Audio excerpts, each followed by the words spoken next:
Scopes and mid-range rifles are all the rage these days. And I think this is for good reason. People generally want to have rifles that are capable of shooting near and far distances. And the situations that we're seeing unfolding around our world are opening people's eyes to the need to understand and be capable of engaging targets not only at close distances, but also at further distances than what traditionalists in the defense community might consider realistic. Today's video is covering a brand new to me optic from Vortex Optics, and I'm excited to learn about it as it fills that mid-range role perfectly. It's a step in a different direction for the Strike Eagle line of optics. Let's talk about the new Strike Eagle 1-8 first focal plane rifle scope.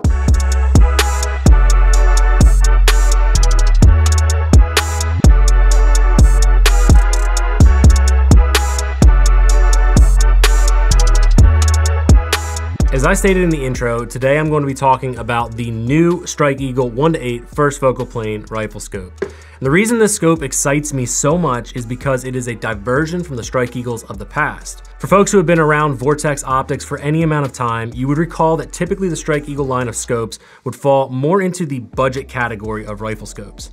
I often found myself preferring the Viper PST line as it was a higher quality, more refined option in the past. That's my opinion, of course. This scope already has me questioning that, and I'm very excited to find out if this scope will stack up against the other offerings from Vortex, as well as the previous models and generations of Strike Eagle scopes.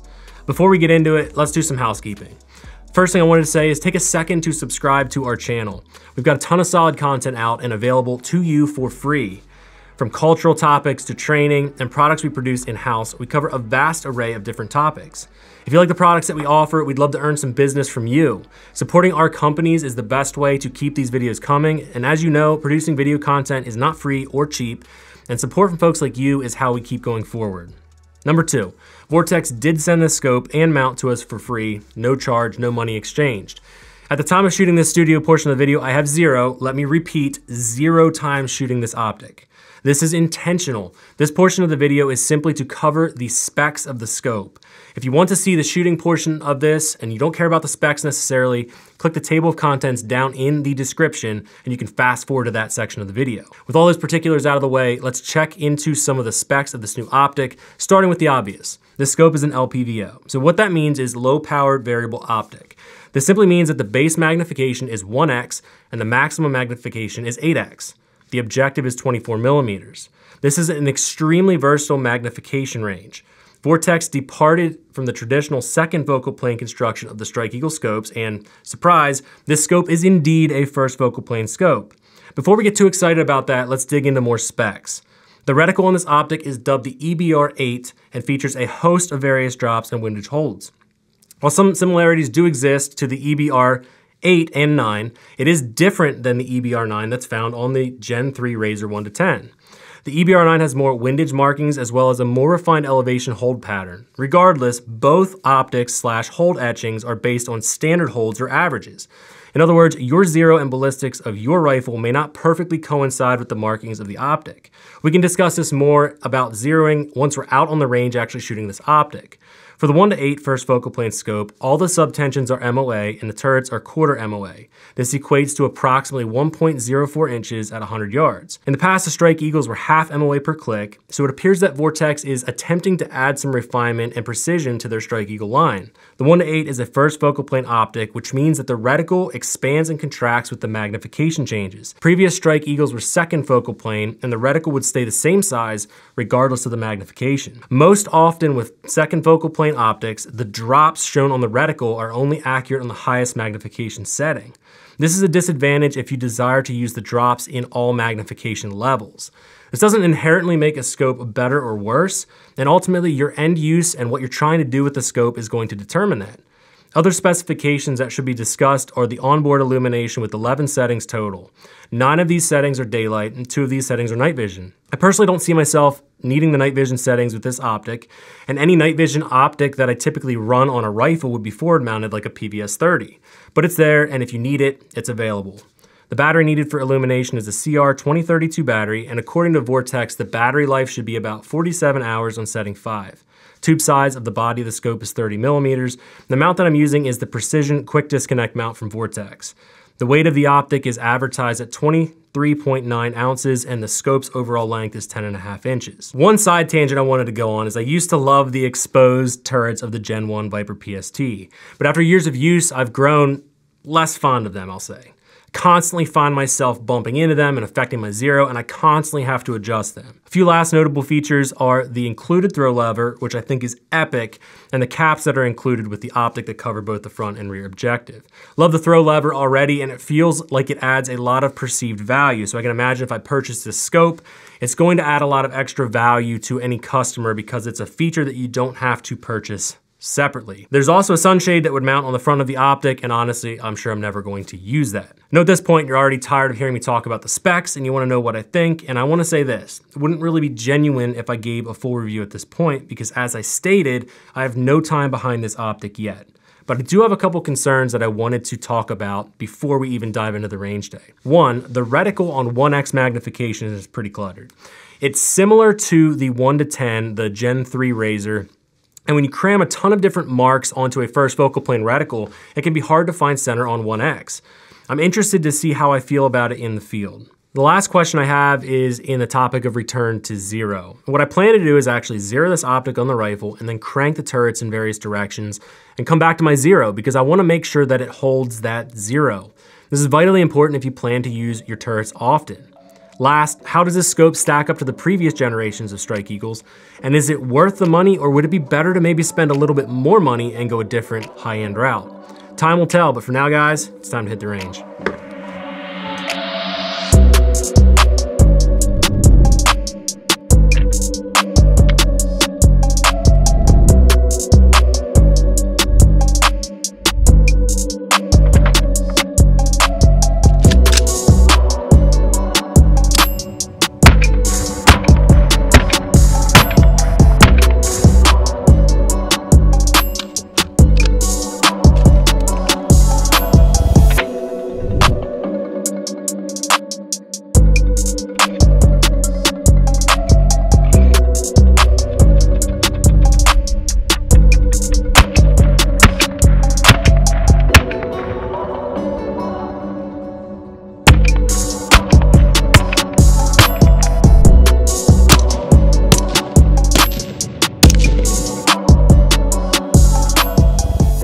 Now that we've got the zeroing out of the way with the new Strike Eagle 1:8, we're gonna go into the one take portion of this video. If you guys have been on our YouTube or seen any of our previous box to bullseye style videos, you know that during the one take videos, what we're doing is taking you on the range and dissecting data as we see it. So this is not pre-orchestrated, this is not pre-rehearsed. The only rounds that I have through the 1:8 are the ones that I have down at 100 yards zeroing it. So now at this point, I did gather a little bit of data about this optic, and I think I have enough to give a couple little talking points about it. There's a couple objectives surrounding those talking points that I'm trying to dive into here in the range. So for one, oftentimes with LPVOs, we see that the eye relief is kind of finicky. And if you've used an LPVO, especially on a budget end LPVO, like typically the Strike Eagles, you had issues sometimes depending on the magnification. If you didn't have your eye perfectly behind that optic, it just would be a black ring. It'd be hard to find the reticle, or even the illumination on the reticle would kind of flicker in and out depending on where your eye position is. Now, I will say that so far with just bench shooting, the eye relief on this particular optic felt fine. And honestly, I find that it's actually a little bit better than my Razor Gen 3 1:10.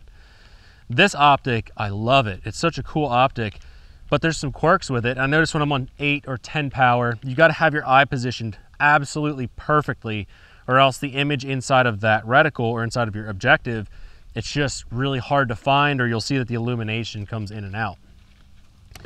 The other thing that I will say, an objective that I have about this particular scope, the 1:8, is the reticle is pretty busy when you have it on 1 power. And what I'm gonna use to describe that is it's kind of like a half circle around a dot. Whereas with the 1:10, it's a center dot circle that I think is about 1 MOA, and then it has this whole arc that is a 360-degree etch around that dot in the center. So what that does is when you turn on illumination, this with the 1:10 looks like a pretty crisp red dot, whereas the 1:8 it looks like this weird half moon thing. So I'm not sure if I like that. I can't say whether that's good or bad, and honestly, I don't know that my opinion on that is gonna be applicable to you. But on the range here, that's another objective that I'm gonna try to figure out as far as how it performs and whether or not that actually hinders me, because it sort of looks like a red dot when you have an astigmatism. Now it's crystal clear, don't get me wrong, it's not blurry or there's no flares or anything, but because of the shape, it's a little bit strange. And as I said, the eye relief on this in 1 power, because we're gonna be doing drills at close range, that matters. The illumination on the Strike Eagle 1 to 8 is absolutely less than on the 1 to 10. The 1 to 10 gets substantially brighter in daylight. So if you like to use illumination like I do during really bright sunny days, this already I can tell you is not as bright. Now on setting 9, which is the highest power, we're in the evening right now. The sun is pretty much right above us, so it's not crazy bright, but it is still bright. On the targets, I can see the red, but it's not like glaringly bright. The 1 to 10, when I have that on, I think setting 11, I have to actually dial that back in some situations. So guys, other than that, that's my initial feedback. Zeroing it was just like every other optic. I think at this point, you guys deserve to be taken along the journey of actually shooting the 1 to 8. So I got my big 40 round stick right here. We're gonna go downrange. Now guys, we are starting at probably about 4 yards. We're really close. What I like to do when I get a new rifle or a new optic is I like to present that optic on its lowest magnification. If it's a red dot, I just obviously have it with no magnifier. I like to do ready up drills. So I'll start with high ready, push out on target, and just land shots in an A zone. I'll do some from low ready, put shots on target. And then I like to move to the head box and do some strings of fire just to try to get used to the optic, tracking it through recoil and all that stuff. So I have not done this up to this point. You guys are following along cold. We are on 1 power. Let me get my sling out here, fish myself into it.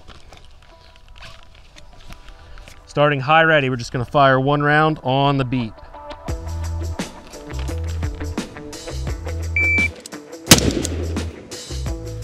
Dead center A zone in a .96. Do 1 more high ready.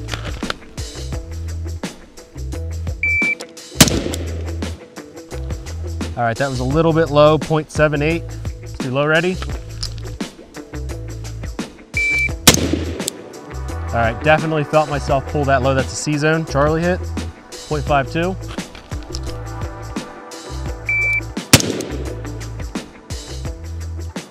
All right, that's center A zone, .66. All right, now let's do the same thing on the head box. Now remember, when we're this close, no matter how you, I mean, really, however you have it zeroed, it kind of depends how you have it zeroed, I should say. I have this zeroed at 50 yards, so I'm gonna have to compensate for that height over bore. So your zero may vary. It's important at close distances like this to dial this in and understand how the distance from the barrel to the center of your reticle affects your holds at close distances. So now we're moving to the head box. We're gonna do high ready, 1 round into the head box, and then low ready. All right, landed it right on the edge of the head box. It was .96. 1 more.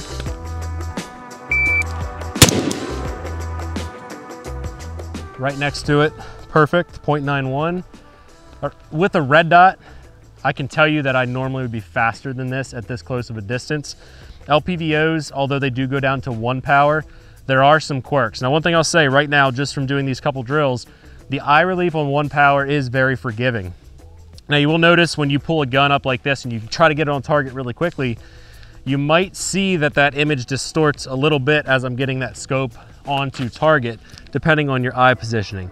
Now, just moving the gun back and forth, checking how the image on the other end of the objective looks. Some of the cheaper LPVOs that I've used in the past, and I'm referencing optics that fall into the price point of the older generation Strike Eagles, you would have kind of like a bubble effect on the target. So the target itself isn't moving and the reticle itself isn't moving, but probably because of the quality or the shape of the glass, as you panned or did transitions or even brought the gun on the target, you would see that it would distort the edges of the target, which would really throw me off.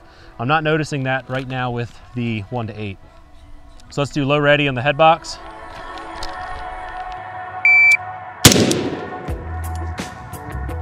.81.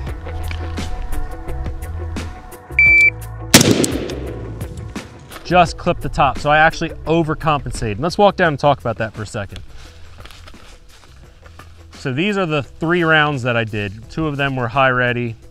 Well, 2 of them were low ready. You can see this is the one that I just grazed the top. What that means is that I actually had the reticle too high above the target.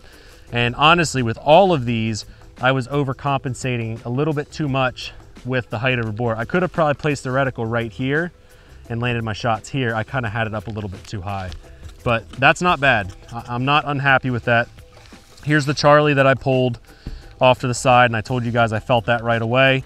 As I was presenting the gun, I felt that reticle land right over here, but the other 3 are here in the alpha. So let's go back to that same position, same target. I'm just gonna go from high ready and put a string of 3 rounds onto that target.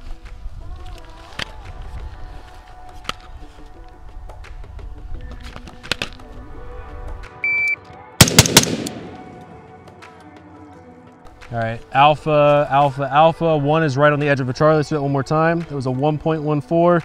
First shot, 0.78. 0.18 split. 0.18 split. All right, let's do it again, one more time.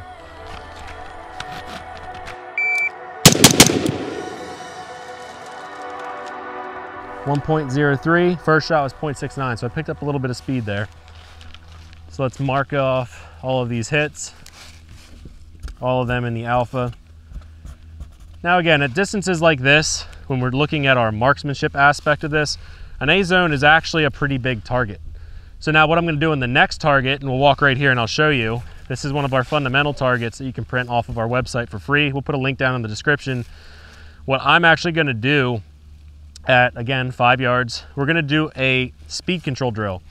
So I have to put 2 rounds on each of these circles. Now obviously on the small circle, I really have to compensate for height over bore. So these 2 rounds should be slower. Once I get to the middle circle here, I still have to compensate for height over bore, but it's not quite as drastic. I have some room for error here. So I could probably pick up a little bit of speed. If I do my part right, I can pick up some speed on that circle. This 6-inch circle, I can burn it down. Honestly, guys, just being real with you, if I aim right here in the center of that A, and even totally forget about height over bore, I'll still land my shots in that circle. And this is an exercise that I like to do when I get a new optic or gun, because it's really stressing understanding your zero and your point of aim, point of impact based on what is considered an acceptable hit. I think often we think about these things and we forget that we actually sometimes don't have to factor for that height over bore depending on what an acceptable target in that particular situation is.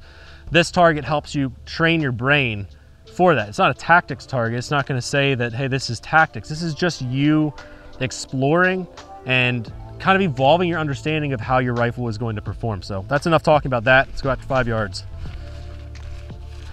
We're gonna do this from low ready this time. Speed control drill. Run it 1 or 2 times. Nothing fancy, guys.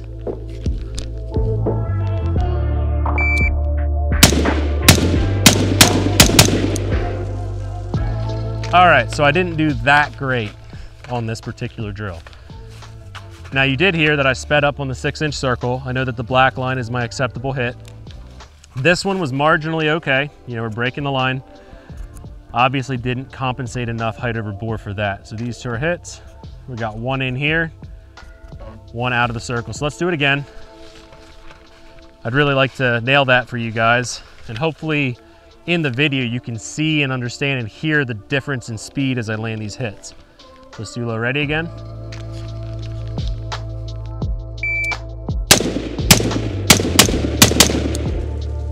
All right, let's check this out. Okay, similar situation. So I have another one right there. It doesn't look like it, but that's 2 rounds still pulled out here. Compensated okay here, but lost one outside of the medium circle, landed them both. So a little bit sloppy, not super happy with that, but this is what happens when you're learning a new optic, you're learning a new gun. So now right here, I wanna do what I'll call a bill drill. Typically a bill drill is at 21 feet, we're at 5 yards. We're just gonna do a high ready, 6 rounds on a 6-inch circle.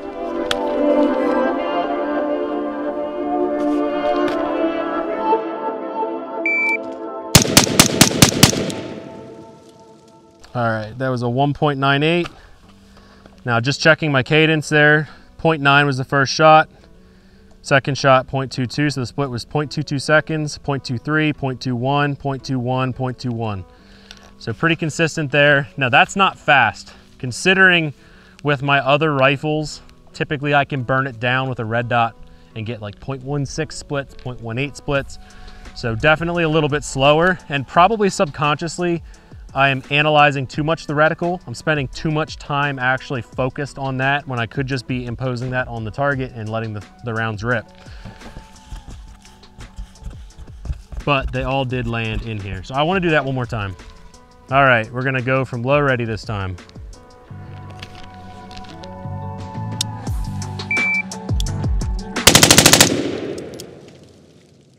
Oh, I forgot to tell you, we got a machine gun on the set today. Let's go check those hits. Okay, so I was goofing around there. I told Brenton that at some point during this range day, I'm gonna let the giggle switch rip, and I did.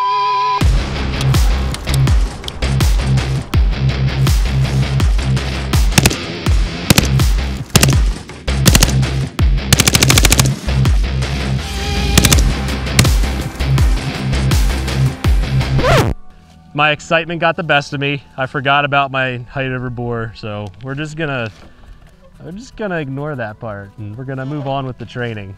But hey, I got a machine gun, or multiple. I gotta use them every once in a while.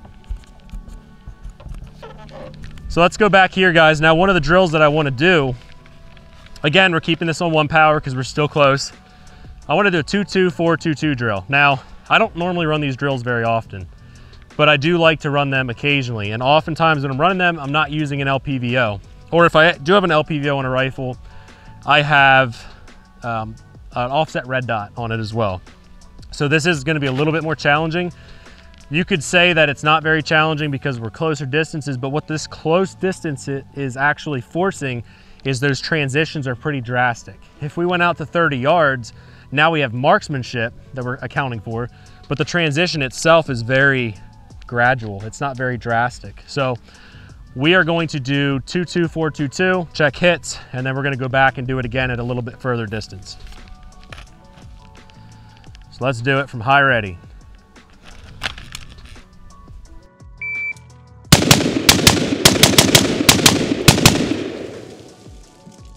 All right, let's first check over on this target. We'll work our way down to the left.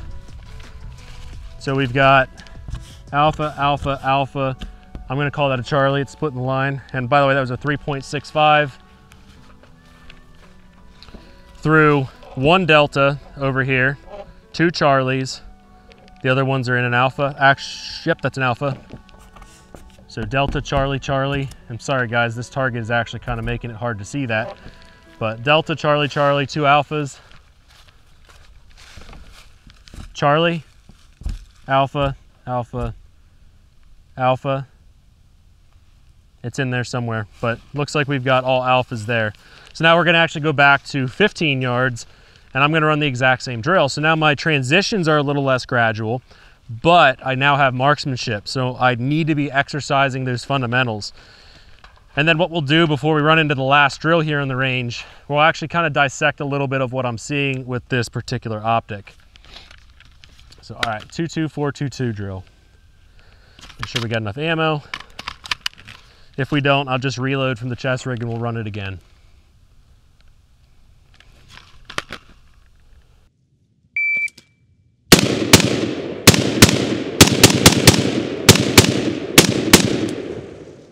All right, now you notice my time slowed down a little bit. We're at a 5.78 on that particular run. I didn't feel that great about this target over here. I definitely felt like I pulled some to the right. Yep, you can see that. So I got 2 Charlies, so that's not horrible. 2 alphas, 2 Charlies. I felt my reticle as I pulled that rifle all the way over during the transition. I could feel that I broke the shots in the Charlies. And then I corrected as I was shooting. And I think that's a disadvantage of an LPVO. And it's something that probably just because I'm not confident with this 1-8 quite yet, my speeds are slower and I'm seeing more issues with this. Whereas a red dot, I feel like I can analyze more of the area around the target. And it feels more natural with a red dot to look with my eyes and drive the gun to the sight. Again, that's not a flaw of the 1-8. It's just, it's an LPVO. It's different than shooting with a red dot. These two shots right here, alpha. Those are from last time. So we landed both of those, or all of those in the alpha, I should say. And then we've got alpha, alpha, alpha, alpha. So not too bad at all. So far I can tell you guys that my fears about the reticle being kind of busy, I think were kind of unfounded. I definitely can tell it's different than a red dot. The other thing that this reticle has is like these really big lines that kind of point to that red dot. They're sort of distracting to me in 1-power. So what I thought would distract me isn't really distracting me. And what I didn't even think about, those little hashes, they're big black lines that go side to side. Actually, look at it again. Yeah, so you've got a big black line going left, you got a big black line going to the right, and one going down, and they have points that kind of point to the center reticle. That is super distracting to me. So when I'm trying to shoot fast, I keep seeing those lines in the reticle, and it's second guessing my target picture because that little illumination dot is so freaking tiny in there. Other than that, the weight of the optic, everything seems fine. We've got sun coming directly at us, and I don't see any glares or anything weird on the glass. There's no haloing or anything on the inside of the objective that I would say is screwing me up. So other than that, it is a 1-8 optic that so far seems to be pretty decent. So now we're gonna do the last drill.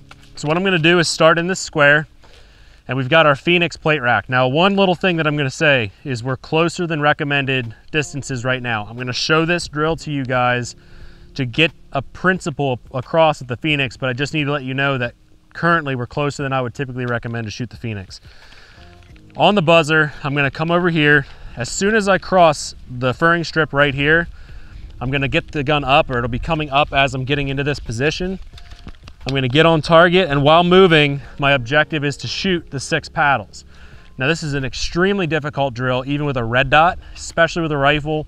I love to run this drill with my pistol. I feel like it's more applicable to pistols. But one of the things that I wanted to do was get a little bit of movement in here with the LPVO to see what I think about it. So let's go over here. All right, so like I said, on the buzzer, I'm gonna try to run this drill.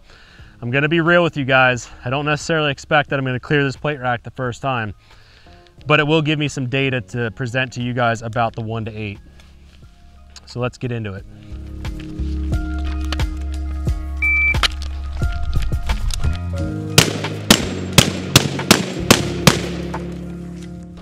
All right, so I clipped the first paddle, knocked down the other 3, lightly touched the 4th, and I did knock down, or I should say the 5th, and I did knock down the 6th. So I didn't do terrible there. We're gonna reset these paddles real quick because I'll probably run that again.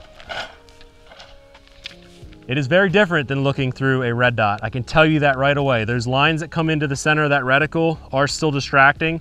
I don't think that they're inhibiting, but I will say that over time, it's gonna take me time to figure this optic out. But let's run that one more time.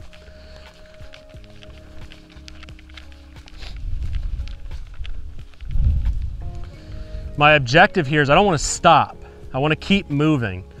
This is just a skill that you can apply to your shooting, whether or not it's applicable to tactics or whatever. You could debate that. My point here isn't to say, hey, go do this thing and expect that in real life you're gonna be running and shooting targets. And maybe you will. I think it's a skill that's good to dive into. It's fun, it's challenging.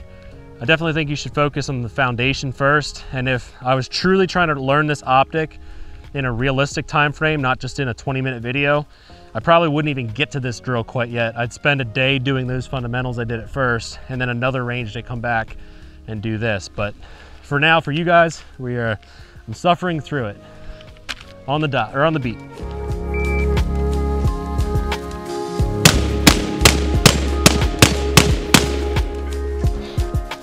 All right, so still lost 2 of the paddles. Didn't knock those 2 over.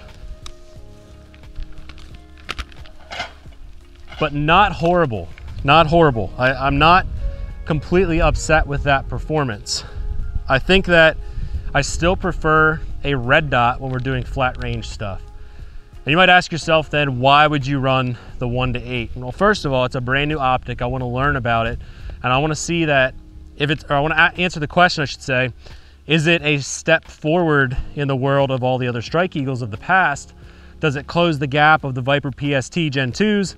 Is this thing in the realm of the Razor HDs? And that's a question that I'm not gonna be able to answer quite yet, but that's my objective here. I wanna analyze, I wanna learn, and then I hopefully wanna present solid information to you guys. So right off the bat, I will say that the reticle itself is a little bit distracting, not because of the center reticle, but because of the fact that it has those lines coming into the center. That kind of blocks your target. It throws you off a little bit. So when we're shooting fast with this, that's something I think you guys should consider. And at some point through this video, we'll put up some little screenshots from the manual of what these reticles look like, and you can dive into that. We'll also put the Strike Eagle 1 to 10 up to show you that. And if we can find them, we'll put the old generation Strike Eagles on as well. So you can kind of compare all of these different scopes together. As far as illumination is adequate. I think that it could be brighter. I think that on level 9, it's okay in situations that we're in. But if I came out here to the range at 12:30 p.m. on a summer day and the sun is just beating down, there's no clouds, my concern would be that it's not very much illumination at all. Now, I did say in the studio that this thing does have night vision settings as well. Personally, I don't really see where I'm going to use night vision settings on this. I'm not going to be looking through it on 1-power, I don't believe, with my binos or anything like that. I do plan to mount a D-ball D2 or something similar up front, so I would use that for my aiming. But I guess that's something that I could dive into and explore and then hopefully report back to you guys. Maybe an LPVO like this with night vision settings would be a viable option. As far as eye relief on 1-power and the clarity of the scope, I think that it's really good so far. I have been impressed with it. It hasn't hindered me. I don't see that bubbling that I've seen with cheaper scopes of the past. So guys, that's a rundown on the range. Again, this is just the beginning. I want to stress that again. This is not me endorsing this scope at this point. This is the first range day. It would be unethical, I believe, of me to say, oh yeah, this is a cool scope, go buy it. And that's not my intention with this video at all. So now the next thing that we're gonna do is actually go down to 100 yards, because there's one important trait that I think more than anything matters when you get into a scope. And what that is checking return to zero. So now we've got a couple rounds through this scope, we've banged it around a little bit. Now I wanna go down to 100 yards, verify my zero, turn these turrets all the way through their rotation, come back to my zero, and make sure that those turrets are bringing it back to its actual zero. So guys, without further ado, we're gonna head back to 100 yards, get right into that.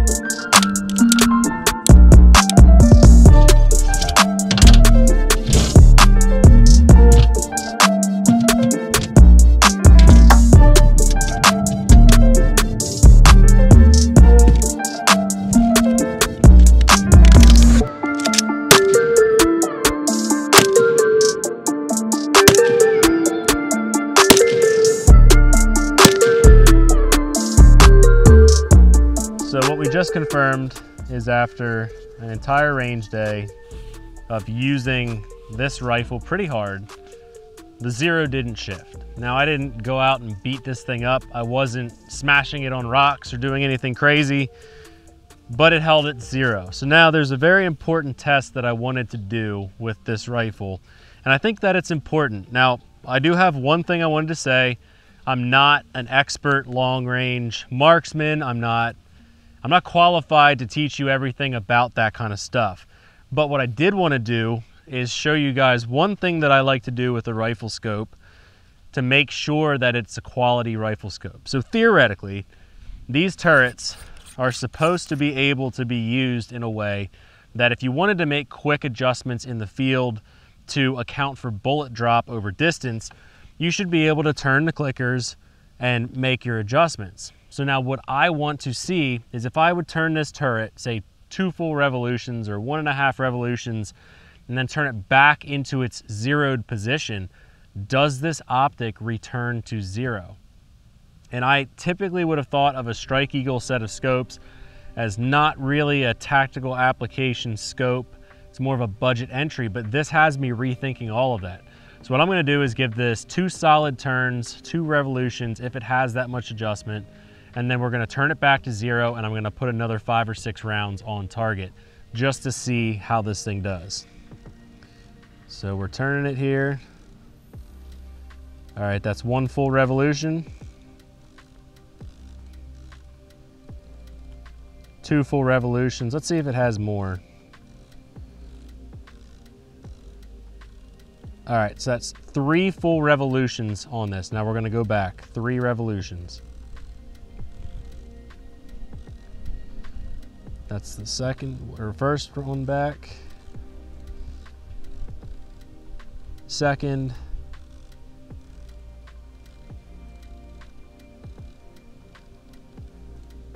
Third. All right, so now what I'm gonna do, stick a magazine in, and we're gonna put some rounds down range again, and just make sure that the 0 hasn't shifted now that I've done 3 full rotations of the turret.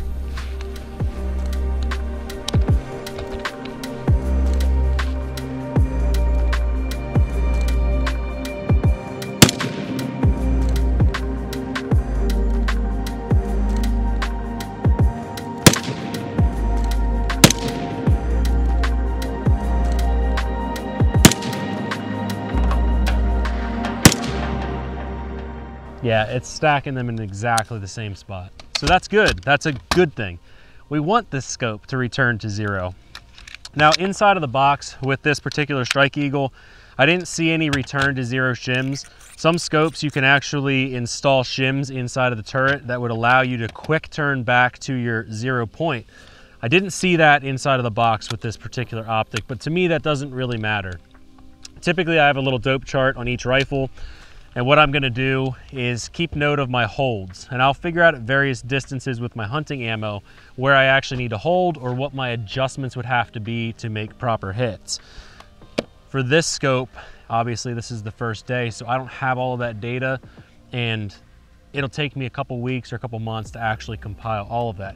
But what I wanted to do here at the end of the video is close this thing out strong and kind of tell you the story of this particular optic in my mind, and why I'm more intrigued than ever about the 1-8 Strike Eagle.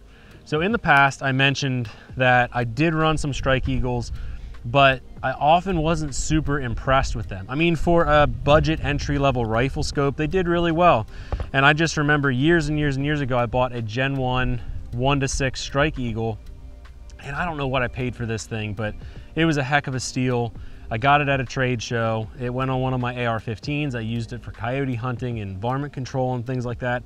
And it worked really well, but it's a second focal plane scope, and the reticle is very blocky. It's just a big blocky reticle.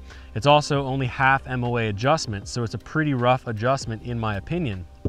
As I stated in the studio, the 1-8 first focal plane is quarter MOA adjustments, so I feel like that's a better design. When you go to the Gen 2, it went to a 1-8 power. So again, we got a 1-8 and a 1-8. One of the major differences here on the Gen 2 is this is a second focal plane scope. The one thing that I like that they did with this particular optic is they switched from the flat bladed crosshair, which was really fat on the Gen 1, and now it is actually just a dot. It has illumination, but it also illuminates every aspect of the reticle plus the drops. And it just, again, still feels like kind of a lower quality scope. Still good, has its place, I'm not gonna say it doesn't, but at the end of the day, it just didn't feel like a super high quality scope. And all of that being said, drove me to purchasing more of the Viper PS2s, or PSTs I should say, and these tended to be a little bit higher quality. I noticed that there was less distortion of the image. It felt like these had better glass quality. I liked the exposed turrets, although the more I shot, the less I liked these because I was always bumping them. I think I mentioned that in the studio. But the PST line felt like a better, more refined version than the Strike Eagle, so that's what I often went with. Downside of this particular one is it was a 1-4, second focal plane again, but this had a more refined reticle, and with the Gen 2 PSTs, they had, I believe it's a 1-6 power, and it's even more refined than this particular optic. And then that brings us up to the 1-10, which has been one of my favorite LPVOs, but I'm gonna be real with you guys, after shooting the 1-8, this initial test on the range, I find that it's actually easier to shoot the 1:8. It has a more forgivable eye box. I don't have to be perfectly aligned with that scope to get a good sight picture through the scope. Whereas I did some drills running it with the 1:10, same drills I did with the 1:8, and I was struggling to get a good sight picture, especially on faster transition drills.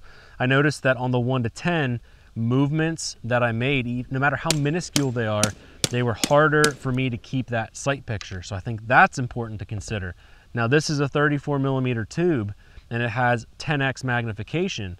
And I'm gonna be honest with you guys, I don't even know the price of the 1:8 at this point. So if we find that information, we're gonna put it down here in the bottom as a little text or something. We'll let you guys know when we figure that out. So I don't know what the price comparison is between these two, but I know that the 1:10 is extremely expensive and they're often pretty hard to get your hands on them. So with all that said and all of that being stated, where does the 1:8 land? And honestly, at this point, I said it already in the beginning of the video. I've said it a million times to you guys. It would be disingenuous and probably unethical for me to say after one range day, I know everything about this optic. It's just simply not true.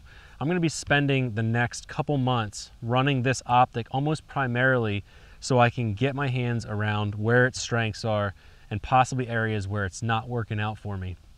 I mentioned on the flat range, there were a couple things that kind of held me back with it and I was struggling with a little bit, but it wasn't enough to be completely turned off to the scope. And honestly, I'm still extremely excited about that optic.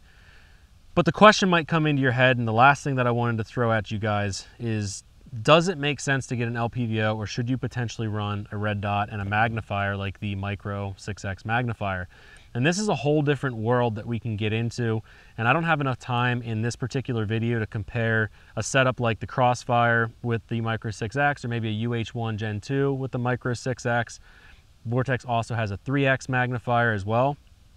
I've often found that for me personally, the LPVO seems to make a lot of sense, but if you guys want to see a video where I dissect a red dot and magnifier coupled up against an LPVO, we can definitely make it happen. Just leave that comment down below.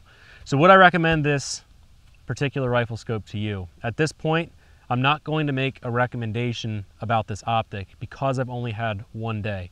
But what I will say is I see a lot of promising traits, and depending on where the price of this actually lands, I could see this being a strong contender even against the Razor HD line of scopes.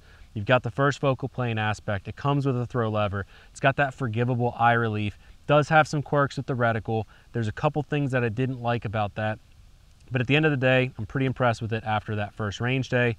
It appears that we didn't have any issues returning to zero. But ultimately, when I'm out in the field and we're hunting more and more, I'm gonna be playing with those turrets a lot, and I'm going to know if there's issues with returning to zero, and I will state that on our Instagram. So that's the best place you guys will be able to find that information. So check out that page, @TA_Targets. If you wanna see my personal page, check out @KeystoneCarry on Instagram. And if there's any information in the future that I feel like I need to share, it will be put out on either one of those pages, or you can also check back here on YouTube. So guys, if you found this video helpful and you found that I presented information that helps you decide whether or not the 1:8 is right for you, please leave a comment below. Let us know. That feedback is extremely helpful. And while you're down there leaving a comment, like the video, share it with a friend, and please subscribe to our channel. So guys, we appreciate you for tuning into this video. Stay tuned for some other upcoming content. We've got a lot of good stuff coming your way, and we will catch you guys in the next one.